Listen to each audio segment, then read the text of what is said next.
catch, catch. 그래서 우리가 함수를 만들 때, 이 함수들에서는 이런 문제가 발생할 수가 있다는 걸 파악하고, 그런 문제가 발생됐을 때 수로문을 통해서 그런 문제가 발생했다는 것을 알릴 수가 있습니다. 이 수로할 때 크게 두 가지로 나눠지는 거죠. 프로그램이 오류 때문에 스로우하는 경우, 그리고 프로그램이 오류일 수 있지만 캐치해야 되는 그런 예외도 있는 거죠. 그래서 대부분의 프로그램 오류는 캐치하는 게 아니라 이제 죽게 내버려 두는 겁니다. 근데 이제 배포 버전에서도 이런 예외가 발생했을 때 프로그램 죽게 하는 게 아니라 그거를 캐치해 가지고 뭔가 조치를 취하고 계속 프로그램이 실행될 수 있도록 이제 만들 수가 있는데, 그때 사용되는 게 이제 catch, try catch라고 하는 문법이 되겠습니다.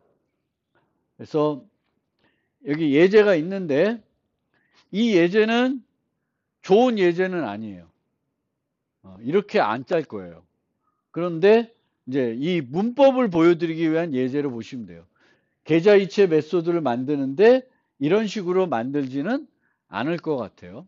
여기서 캐치를 안 할 것 같습니다. 근데 또 illegal argument exception은 캐치해야 되는 예외도 아니에요. 음수가 전달됐다. 캐치해야 될 게 아니거든요. 근데 이제 요 문법을 보시면, 요걸 보면서 이런 식으로 트라이 캐치하는구나를 보는 게 아니라 문법적으로 이렇게 쓰인다라는 것만 보시면 되겠습니다. 그래서 내가 뭔가 캐치하고 싶어. 예외가 어디서 발생되는데 어떤 프로그램 문장들을 실행하는데 이 문장들 중에 예외가 발생을 할 수가 있고, 그 예외가 발생하면은 프로그램을 죽이면 안 되고 뭔가 조치를 취해가지고 프로그램을 계속 실행시켜야 돼. 그러면 트라이절에 그 코드들을 넣습니다. 이 코드들을 함께 여러 줄을 넣는 이유는, 만약 여기서 예외가 발생되면 밑에 것들은 실행되면 안 돼. 그러면 같이 넣어줘야 되는 거예요. 그래서 이제 어떤 관련된 코드들, 어떤 문제가 발생됐을 때 얘가 문제가 되면 밑에 게 실행이 안 돼야 돼. 그러면 트라이절에 묶어줍니다. 그래서 트라이절에 묶어져 있는 코드들은 이 실행하다가 예외가 발생되면 그 위치에서 멈추고요. 만약 여기서 예외가 발생했다. 그럼 to deposit은 실행이 안 되는 거예요. 그리고 어디로 가요? 캐치절로 와요. 캐치절로 와서 여기서 발생한 예외가 여기에 해당되는지 보고, 여기에 해당되면은 여기에 있는 프로그램 문장을 실행해줘요. 근데 이 프로그램 문장을 뭐라고 있어요? 여기서 뭐라고 있어요? 그냥 화면에 출력해주고 있죠. 콘솔에다가. 이거는 아무런 의미가 없어요. 트라이 캐치했는데 화면에 출력해 놓고는 뭐래? 뭐 얘를 조치 취한 게 아니잖아요.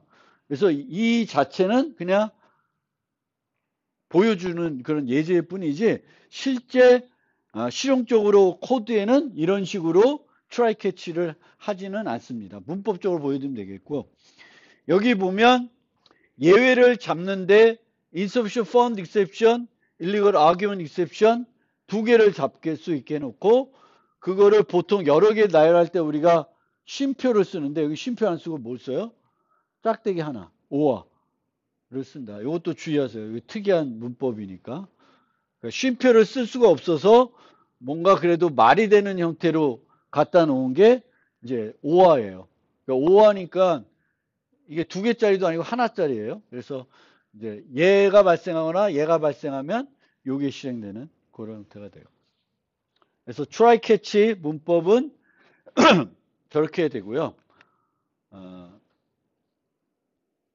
이 캐치 블럭은 메소드 정의와 유사한 측면이 있어요. 왜냐하면 메소드는 이제 매개 변수 목록이 있잖아요. 이 캐치도 매개 변수 목록 같은 게 있는 거예요. 그래서 요 예외를 발생되면은 요 2라는 변수가 뭘 가리켜요? 저 수로에서 던진 예외 객체를 가리키게 되는 거예요.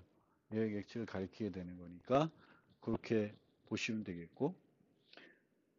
그리고 이제 이 자바에 있는 시스템에 있는 예외들은 상속으로 이렇게 모델링 되어 있기 때문에 만약 illegal argument exception 밑에도 뭐 여러 개의 예외들이 세부적으로 있으면 illegal argument exception만 잡을 수 있는 게 아니라 다 잡을 수 있는 거예요. 그러니까 예를 들면 여기가 catch pet이라고 했어요. 그러면 강아지도 잡고 고양이도 잡고 다 그러는 거예요. 그래서 상속 관계에 있는 형태다라는 거예요. 그리고 여러 개의 캐치 블록을 정의할 수가 있습니다. 캐치 처리를 여러 개 정의할 수 있는데 그런 면에서는 스위치문의 케이스절과 유사해요. 근데 스위치문의 케이스절과 다른 점은 케이스절은 순서가 중요하지 않습니다. 근데 이제 캐치절은 순서가 중요해요. 그래서 여러 개를 이렇게 하면은 여기서 예외가 발생하면은 제일 먼저 여기에 해당되는지를 봐요. 그 다음에 얘가 해당이 안 돼? 그럼 얘를 보는 거예요. 근데 이 경우에 보면 문제가 뭐냐면은 exception이란 클래스는 IO exception의 부모예요. 그럼 IO exception도 exception이 되거든요. 그러면 여기로 IO exception은 여기서 캐치를 못해요. 여기서 다 잡아버려요. 순서를 바꾸면 어떻게 되냐면 IO exception이 발생하면 여기서 처리하고 IO exception이 아닌 것들이 발생되면 여기서 처리하는 형태가 되는 거예요. 그래서 이 try catch 할 때는 캐치절의 순서가 매우 중요합니다. 캐치절의 순서가 중요하니까 그 순서를 잘 고려해서 하셔야 되겠고 여러 개를 나열할 때도 이렇게 나열하는 건 무의미해요. 무의미해요. 왜냐하면 exception은 IO exception보다 더 크거든요. 그러니까 얘를 안 써도 똑같은 결과가 나오기 때문에 이제 이 순서가 중요하다. 그리고 자바의 표준 라이브러리에 있는 예외들은 상속 관계로 이렇게 모델링 되어 있기 때문에 그 관계를 잘 이해하고 사용하셔야 되겠습니다. 그 다음에 요즘은 많이 안 쓰는데 옛날에는 이제 캐치절 말고 finally 절이라는 걸 썼어요. finally. 그래서 이 finally는 스위치문의 디폴트랑 약간 비스무리한 건데 조금 성격은 달라요. 그래서 요걸 놓고 한번 어떤 식으로 동작하는지 살펴봅시다. 자, 트라이절이 무조건 트라이절을 실행하겠죠. 트라이절을 실행해요.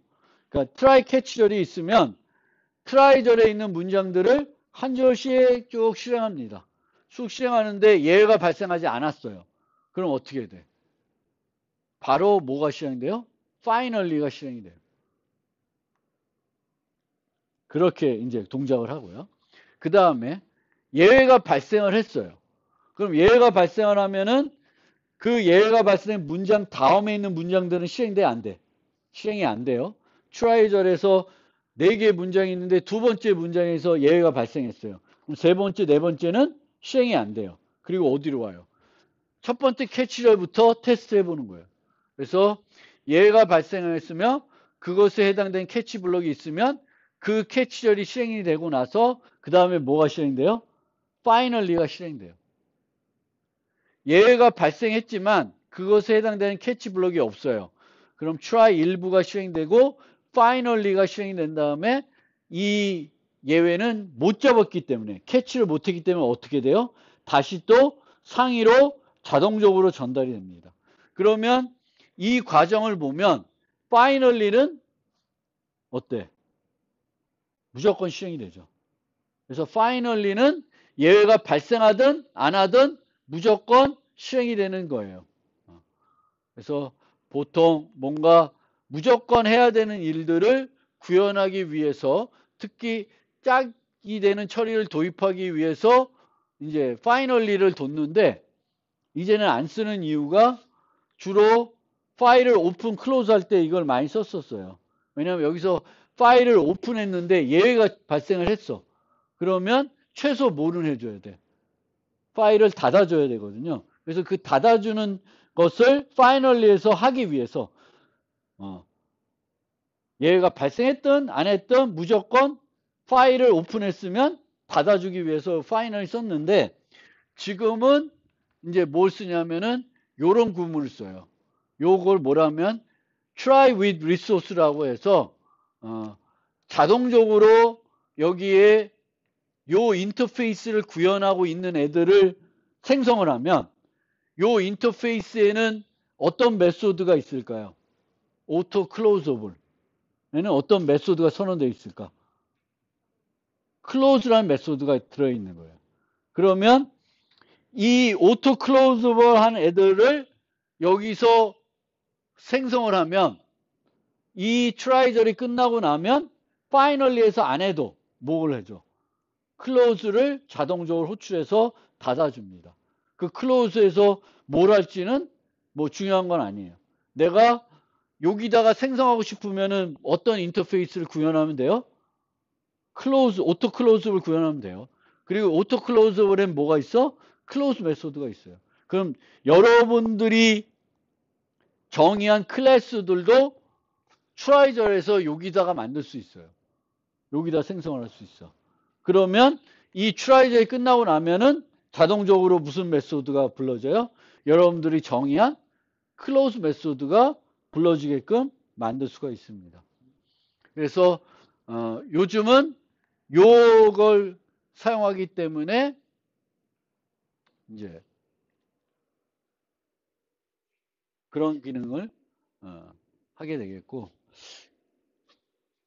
이거 언제 설명했나? 최근에 도입된 기능인데 파이썬엔 이거 있죠. 파이썬엔. 근데 자바에도 도입했어요. 그래서 자바에서도 이제 변수를 선언해야 되는데 변수를 선언해야 되면은 원래 이름이 필요하잖아요. 근데 얘는 선언만 하고 안 쓸 거야. 그러면 이름 대신에 요 밑줄 하나를 쓸 수가 있습니다. 그럼 얘는 뭐야? 이 변수는 내가 안 쓰겠다는 거예요. 그래서 이제 그런 거고요. 그래서 try with resource라는 그런 형태의 그게 도입이 되면서 이제 finally의 용도가 거의 없어졌다. 이렇게 보시면 되겠고요. 이제 try with resource는 원래는 try가 이런 식으로 이제 중괄호로 try절을 만드는데 try with resource는 여기 가로를 이용해 가지고 이 안에 객체들을 생성할 수가 있어요. 객체들을 생성할 수가 있고 그 생성된 객체들은 요 안에서만 유효한 거예요. 요 안에서만 유효하게 되겠고 얘네들은 여기서 생성하려면 요 객체들은 뭘 구현하고 있어야 돼요? 오토 클로즈able. 오토 클로즈 인터페이스를 구현하고 있는 객체들이기 때문에 어떤 이름의 메소드를 갖고 있어요? close라는 이름의 메소드를 갖고 있고 그 close 메소드는 자동적으로 try, catch 끝나면은 예외가 발생했든 안 했든 발생한 것과 상관없이 무조건적으로 close를 불러줍니다.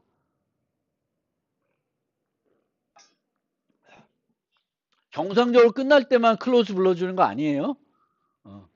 정상적으로 안 끝나도 close는 늘 호출해서 처리해 줍니다. 그 다음에 이제 C++에서 또 없는 기능이 있어요. 뭐가 있냐면 예외를 공표할 수가 있습니다. 이렇게. 이 함수에서는 이러이러한 예외가 발생할 수 있다라는 걸 알리는 거예요. 알리는 건데 저거 알린다고 해서 별로 도움이 안 돼. 별로 중요한 요소는 아닌데 이제 이 공표가 왜 필요하게 됐냐면은 이 자바는 이게 좀 어려운 얘기예요. 예외를 두 종류로 나눴어요. 이 자바를 처음 만든 사람들이 너무 오버싱킹 한 것 같아. 너무 이렇게 생각이 많아가지고 불필요한 기능을 만들었다고 생각이 드는데 어쨌든 처음 자바를 만든 사람들은 예외를 크게 두 종류로 구분했어요. 체크드 예외, 언체크드 예외. 그리고 이 책 예외는 강제적으로 처리하게끔 만들었고, 얘를 처리하지 않으면 문법 오류를 주게끔 만들었어요. 왜 그렇게 했냐? 자바는 뭘 중요시했어요? 강건성을 중요시했어요. 그래서 이 사람들은 이 예외 처리를 할 때 예외를 두 종류를 구분하고, 책 예외들은 무조건 처리하게끔 강제화 시켜 놓으면은 프로그램이 더 강건해질 걸로 기대한 거죠. 근데 이게 너무 엄격하다는 거예요. 너무 옥매는 거지. 그래서 별로 안 좋다고, 별로 좋은 그 칭찬을 못 받는 요소가 됐어요. 이 요소가. 근데 어쨌든 지금도 남아 있으니까 자바에서는 예외를 크게 책도와 언책도로 구분하고 있고, 이 공표가 필요한 것들은 책도 예외와 관련이 있어요. 그래서 그거를 이제 살펴봐야 되는데, 지금까지 얘기는 그래도 좀 쉬울 텐데 요 얘기가 조금은 까다로울 수가 있어요. 그래서 잘 들어보세요. 이해가 잘 되는지. 그래서 자바를 처음 만든 사람은 예외를 우선 두 가지로 분류했어요. 처리할 수 없는 예외, 처리할 수 있는 예외. 처리할 수 없는 예외는 우리가 신경 쓸 수 없는 예외들이에요. 시스템 오류. 이런 애들은 우리가 뭐 개발자들이 신경 써야 될 문제가 아니에요. 그래서 걔는 논외야. 그러면 개발자들이 신경 써야 되겠고, 언어에서 제공해야, 뭔가 그 처리할 수 있게 제공해 줘야 되는 것들은 분류 2에 해당되는 거예요. 처리할 수 있는 예외들. 처리할 수 있는 예외들. 그래서 이 일을 두 가지로 분류했어요. 분류 2-1, 2-2로 나눴는데 2-1은 코드 수정을 통해 발생하지 않도록 할 수 있는 예외. 두 번째는 코드 수정을 통해 발생하지 않도록 조치를 취할 수 없는 예외. 2-2. 그래서 이제 2-1이 언체크드 예외가 되고 2-2가 체크드 예외로 분류하고 있습니다. 2-2. 그래서 보면 분류 2-1, 분류 1은 중요하지 않아요. 어차피 우리가 신경 써야 되는 거가 아니야. 분류 2-2부터 프로그램 논리 오류가 포함되어 프로그램의 정상 동작에 영향을 주는 그런 오류들이에요. 코드 수정을 통해 발생하지 않도록 할 수 있는 예외. 2-1은 우리가 어떻게 해야 돼? 발생하면은 프로그램이 죽도록 내버려 둬야 돼요. 그리고 그 다음에 뭘 해? 코드를 수정해가지고 없애야 되는 거예요. 특별히 우리가 뭔가 캐치해야 되는 애들이 아닌 거예요. 그래서 그런 애들을 이제 뭘로 분류했냐면 주로 런타임 익셉션으로 얘가 라이브러리로 분류해 놨어요. 그래서 런타임 익셉션과 그 런타임 익셉션 밑에 있는 많은 예외들은 다 언체크드 예외예요. 언체크드 예외는 뭘 하는 애가 아니다? 캐치해야 되는 애가 아닌 거예요. 어떻게? 그냥 죽게 내버려둬. 그 다음에 어떻게 해? 그 위치에 가서 코드를 수정해가지고 다음에 실행할 때는 그게 문제가 없게끔 만드는 거예요. 그래서 걔네들을 언체크드 예외로 만들어 놨어요. 굳이 캐치할 이유가 없는 거예요. 근데 2-2는 사용자 실수 등 프로그래밍 외적 요인에서 주로 발생을 하고요.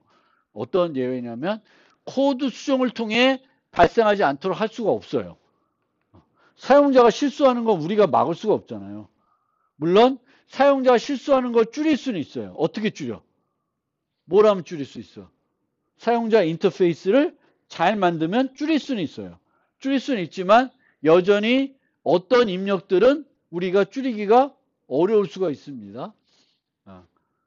그래서 사용자 입력 오류, 뭐 예를 들면 파일 이름을 입력하는데 파일이 존재하지 않아. 그러면 그런 것들은 조치를 취하면 되죠. 어떻게 해? 다시 입력하세요. 파일이 존재하지 않습니다. 하면 되지. 프로그램을 죽일 이유는 없는 거예요. 그래서 사용자가 필요한 조치 후 다시 실행하면 정상적으로 동작할 수 있다고 믿은 거예요. 이 자바 사람은. 자바 개발자들은. 그래서 2-2를 어떻게 놨어요? 저런 애들은 무조건 캐치를 해야 돼. 캐치를 안 하면 어떻게 해요? 자바에서는 문법 오류를 주는 거예요.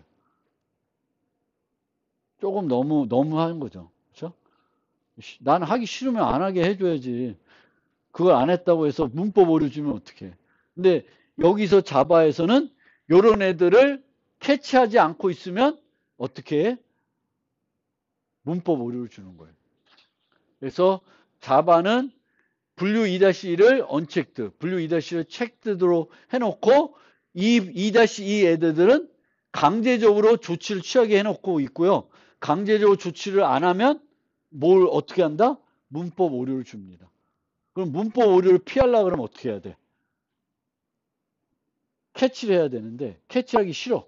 그럼 그 다음 방법은 뭐야? 공표를 해야 돼. 공표를 하면은 조금 면죄부를 줍니다. 그런 용도예요. 그래서 이 공표는 막 언체크드 예외 같은 것들을 공표하는 게 아니에요. 뭘 공표하는 거예요? 이 함수에서 책 예외를 발생이 되는데 원래는 책 예외가 발생하면 어떻게 해야 돼? 캐치를 해야 돼요. 그래야지만 문법 오류가 안 나. 근데 캐치하기가 싫어. 여기서 안 하기 싫어. 다른 데서 하고 싶어. 그러면 뭘 해야 돼? 공표를 해야 돼. 최소 공표를 해야 돼. 그렇게 하게끔 이렇게 뭔가 귀찮게 만들어 놨어요. 그래서 욕을 먹고 있죠. 그래서 요 예제를 보면 좋은 예제는 아닌 것 같은데 어쨌든 좀 살펴보면은 이제 G는 언체크드 예외가 발생할 수가 있어요. 언제? A가 널이면 언체크드 예외가 발생할 수 있어요. 실제 자바에서는 모든 객체는 어떤 종류의 변수로 처리해요? 참조 타입을 처리하죠. 참조 타입을 처리하니까 참조 타입은 항상 어떤 값을 가질 수 있어요? 널 값을 가질 수가 있죠. 그러니까 모든 함수에서 객체가 인자로 전달할 때는 뭘 검사를 해야 돼? 널 검사를 해야 돼요. 널이 항상 전달될 수가 있기 때문에 그렇습니다.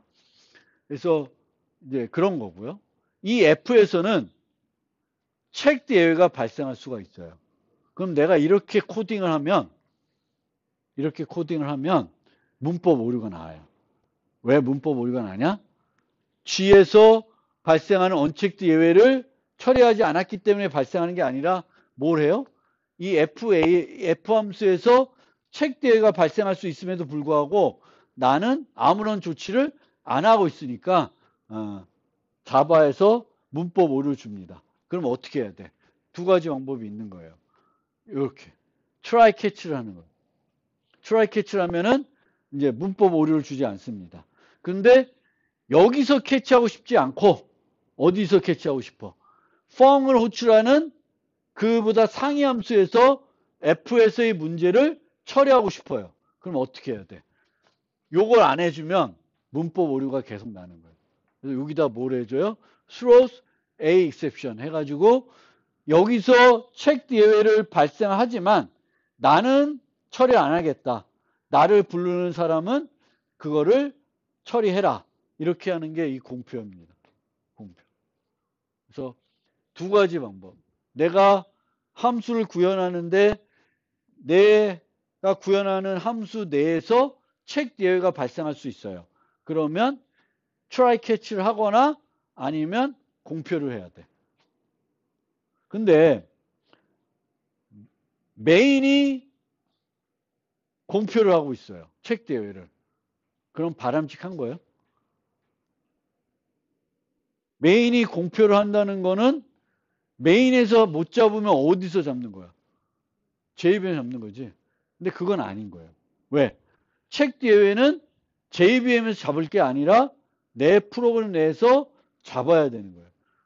그래서 메인에서 예외를 공표하는 거는 잘못된 일인데 우리가 프로그램 하다 보면 귀찮아서 또 나는 예외가 절대 발생하지 않는 걸 알고 있기 때문에 그렇게 프로그램 짜는 경우도 있지만 논리적으로 보면 메인에서는 예외를 공표하면 안 돼요. 그거는 그 원래 그 약속 이 개념적인 측면에서는 안 맞는 겁니다. 그리고 언체크드 예외들은 보통 이런 식으로 처리하는 게 맞는 거예요. 언체크드 예외는 트라이 캐치하는 게 아니라 코드를 수정해 가지고 A가 널이 아니면 하고 A가 널이면 아예 안 하고 이렇게 하는 게 이제 언체크드 예외들을 처리하는 방법이고 체크드 예외를 처리하는 방법들은 트라이 캐치 이렇게 하는 거예요. 그러면 자바에 있는 그 자바 라이브러리에 있는 예외 클래스들에 뭐가 있냐 하면은 이제 이런 식으로 설계가 되어 있어요. 이렇게. 그래서 원래 맨 꼭대기에 뭐가 있어? 자바에는 오브젝트가 있죠. 그러니까 요 스로우블 위에 뭐가 있을까? 오브젝트가 있는 거예요. 근데 안 나타낸 거죠. 그러면 모든 예외 객체들의 꼭대기로 가보면 오브젝트가 있겠지만 그 전에 뭐가 있냐면 스로우블이라는 게 있어요. 스로우블. 그 다음에 이 스로우블을 크게 뭘로 나눴어요? 에러와 익셉션으로 나눴습니다. 이 에러들은 우리가 조치 취하는 게 아니에요. 아까 분류해서 보면 분류 1에 해당되는 애들이죠. 그래서 무시하는 애들이에요. 우리가 신경 써야 될 애들이 아닌 거예요. 그거를 에러라는 클래스로 분류해 놨고 그 다음에 우리가 신경 써야 되는 애들은 다 익셉션이에요. 근데 이 익셉션 밑에 여러 종류가 있어요. 그 중에 런타임 익셉션이 있는데 이 런타임 익셉션은 언체크드 예외예요. 나머지는 다 체크드 예외입니다. 특히 IO 익셉션은 파일 처리할 때 일어나는 건데 이 파일 처리할 때 일어나는 문제들은 다 조치를 취하면은 다 극복할 수 있어요. 뭐 파일 입력 오류, 파일 용량 부족, 하드디스크 용량 부족, 여러 가지 있는데 다 뭔가 사용자가 조치를 취하면은 극복할 수 있는 예외들입니다. 그리고 런타임 익셉션 밑에는 이런 것들이 있어요. 그래서 이런 애들은 캐치하는 애예요, 아니에요? 캐치하는 애들이 아닙니다. 그래서 우리가 예외를 발생시킬 때 이제 얘네들을 갖다가 쓰시면 돼요. 보통 별로 쓸 게 없다. 그럼 이런 거 갖다가 쓰시면 돼요. illegal argument exception.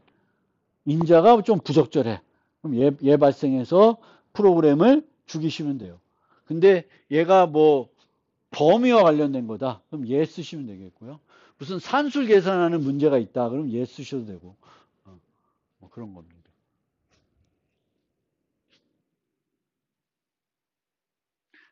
얘네들도 아니다. 그러면 얘 발생하면 돼요. 런타임 익셉션. 프로그램. 그러니까 내가 문제가 있는 걸 발견했고 얘는 프로그램을 수정해서 고쳐야 되는 문제예요.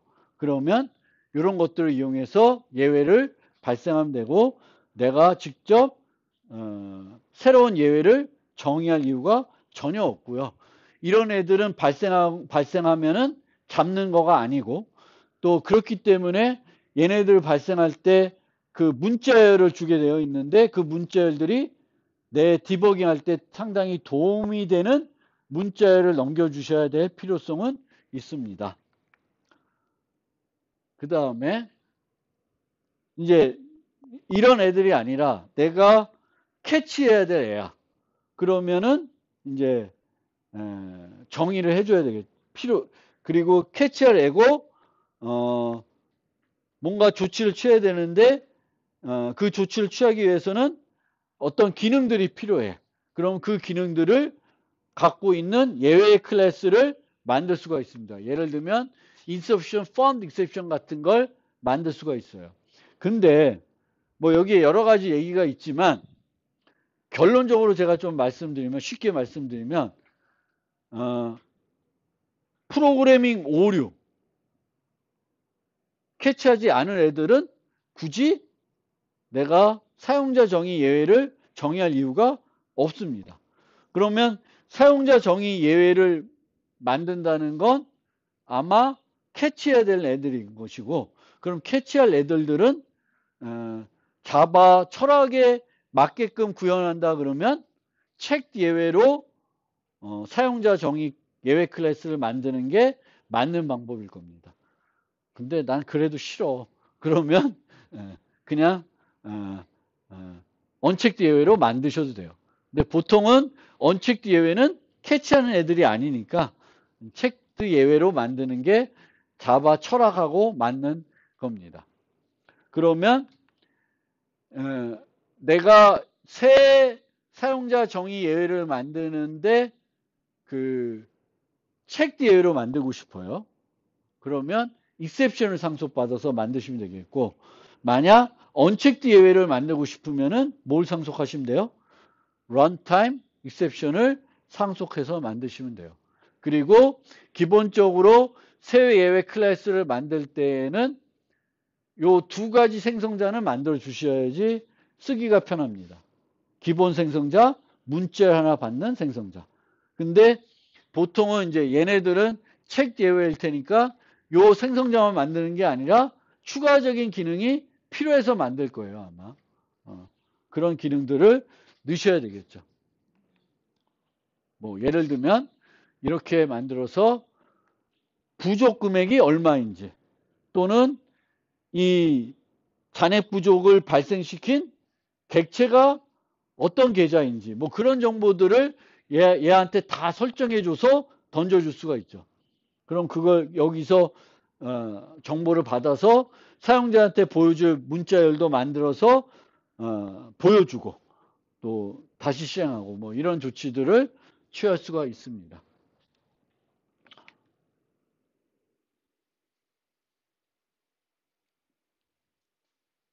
그 다음에 예외와 상속.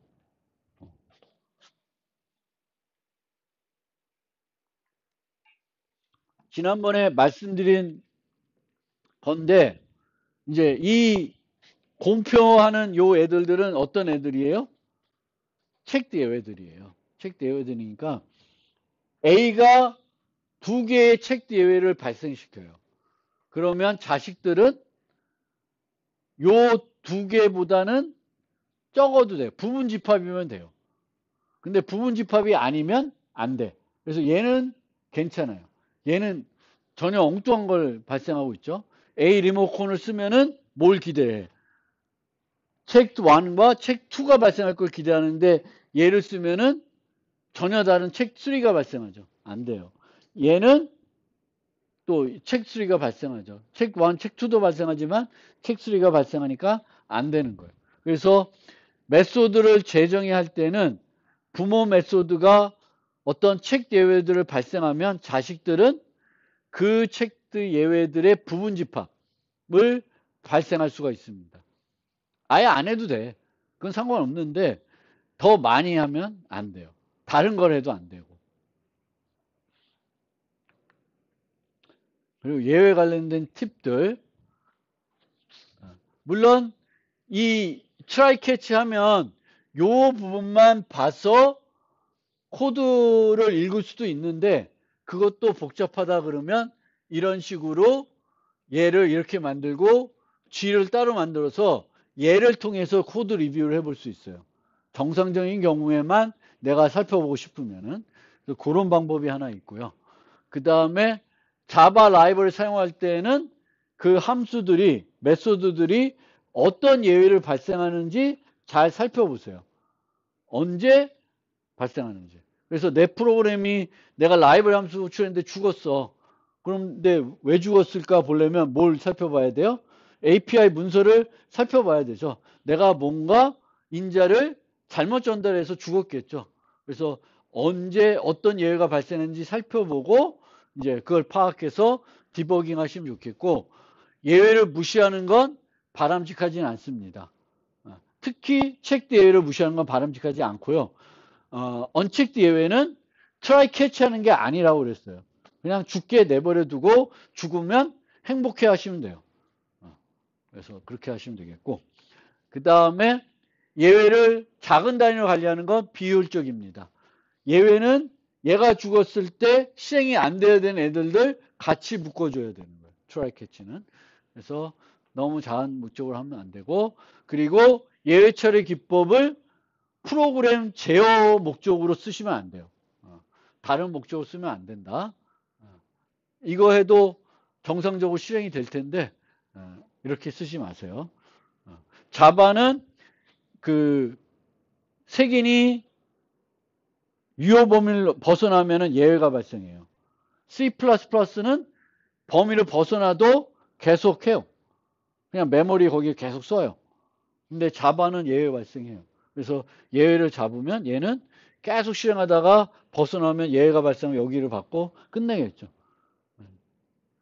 여기다가 써줘야지. 그렇게 되는 거고, 그 다음에 우리가 throw new 할 수도 있지만 throw new 대신에 assert라는 걸 이용할 수도 있어요. assert를 이용하는데 assert를 이용해도 assert는 여기에 조건식을 주는데 요 조건식이 참이면 예외가 발생 안 해요. 근데 false면 예외가 발생을 해요. assert 예외가 발생을 합니다.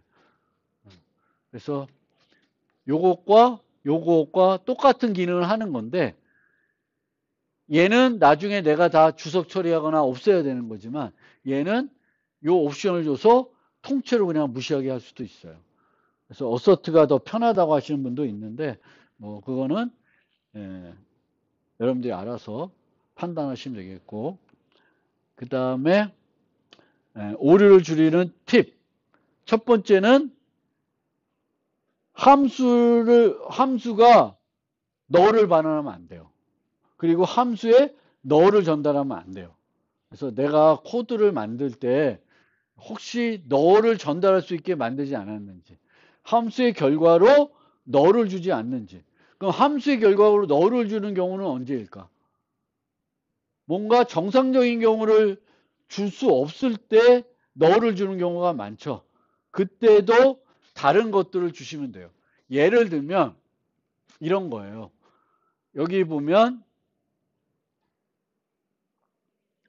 get student by year 해가지고 학생 자료 구조예요. 학생 자료 구조고 4를 줬어요. 그럼 4학년 학생들을 만들어주는 거예요. 근데 여기서 이렇게 만든 거는 4학년이 전혀 없을 때 뭘 주다는 거예요? 너를 주는 거예요. 근데 4학년이 전혀 없을 때 너를 주는 것보다는 뭘 주는 게 좋냐 하면은 빈 리스트를 주면 돼요. 빈 리스트를 주면 요 반복문이 어떻게 되겠어요? 시행이 될까?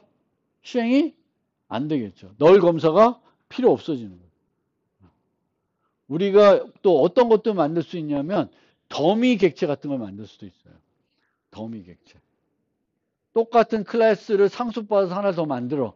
그리고 얘는 모든 메소드가 다 빈 메소드로 만들어버리는 거예요. 그래서 그렇게 처리할 수도 있어요.